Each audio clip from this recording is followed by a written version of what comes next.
Ladies and gentlemen, dear friends, I very much regret not being able to be here with you in Vienna, held back by imperative obligations in Paris. I was asked to send you this video to share with you, in a few words, my personal position in the face of the very worrying security situation in our old Europe. I apologize for the technical quality of this video, produced in a very artisanal way, with the means at hand. 24 years after the NATO aggression against Serbia to forcibly detach the province of Kosovo and entrust it under a joint NATO and EU protectorate to Albanian mafia groups, Europe, at least Eastern Europe, is once again confronted with a war, dramatic because it causes the physical, material, moral and psychological suffering of the populations, but also the deaths of many, very many young people who will be missed by their country, and the massive destruction of infrastructure, in particular industrial, energy, but also hospital, school, administrative and so on, which will have heavy economic and social consequences. On the origins of this war, I have a decent opinion in France.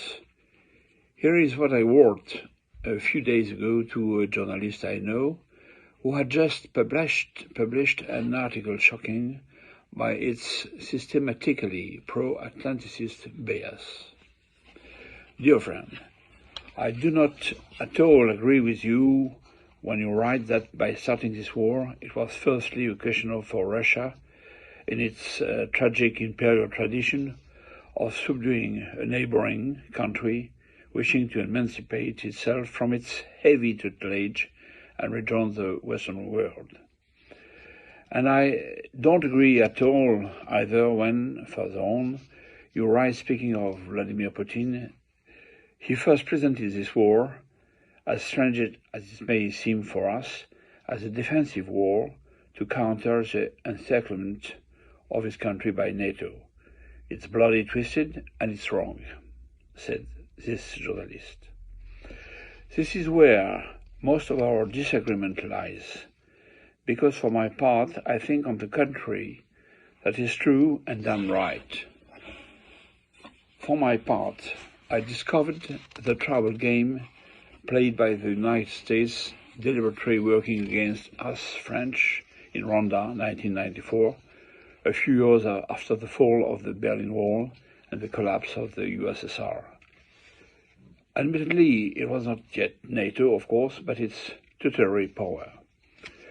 When I told this disappointment on my return to France to my father, a retired general, he smiled benevolently to explain to me that if we had lost in the end, in Indochina and as in Algeria, thus bringing about the decline of France, but also the misfortune of the populations that we have abandoned to their sad fate, it was essentially to American France that we owed it.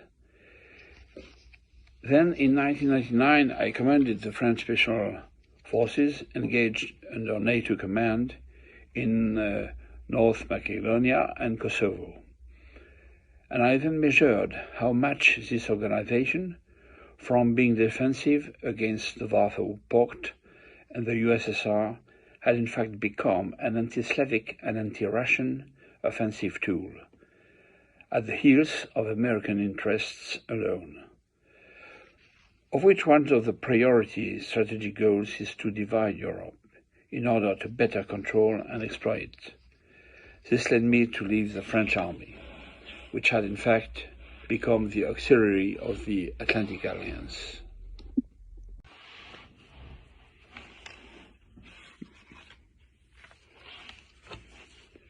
To be exhaustive, it is not possible to ignore the absolute bankruptcy of the European Union.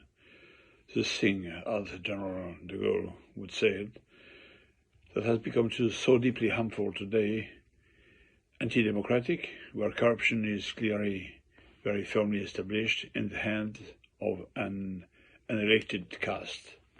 What's the legitimacy of Frau von der Leyen, for instance? has a disastrous management for member countries. The EU and NATO are, as Jens Stoltenberg often said, two sides of the same coin. Based on this observation, we understand that the poses or the causes, including in particular the very costly and criminal support for the war in Ukraine and the corrupt regime of Mr. Zelensky. But we could also mention the catastrophic management of the COVID pandemic over the past 3 years, and in particular the absolute scandal linked to the policy of vaccination and restrictions of public freedoms. And we could multiply the criticism, such as, for example, in societal matters, his fate in favor of wokeism, of all deviances, and the questioning of natural morality, as well as traditional values inherited from Greek and Roman civilizations, shaped by Christianism, whether from the west or the east of Europe.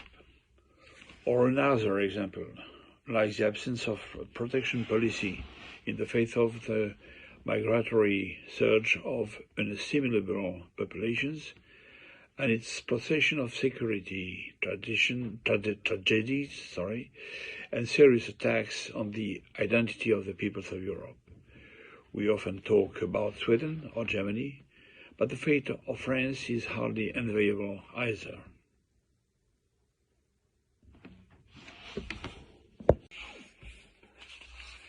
Well, I summarized the essentials for you, but that's why, coming from a family of French resistance fighters during the Second World War, but where it was hard to forgive him for the final sale of French Algeria, here I am becoming a disciple of General de Gaulle and dreaming of a quick exit from the integrated command of NATO, but also the disappearance of this American imperialist tool and the construction of a real European security system from the Atlantic to Vladivostok, encompassing with particular care Poland, Central Europe and the Baltic countries.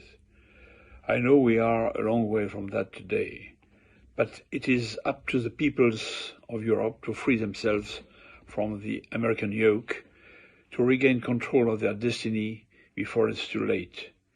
In this respect, the small Hungary of today gives them the example.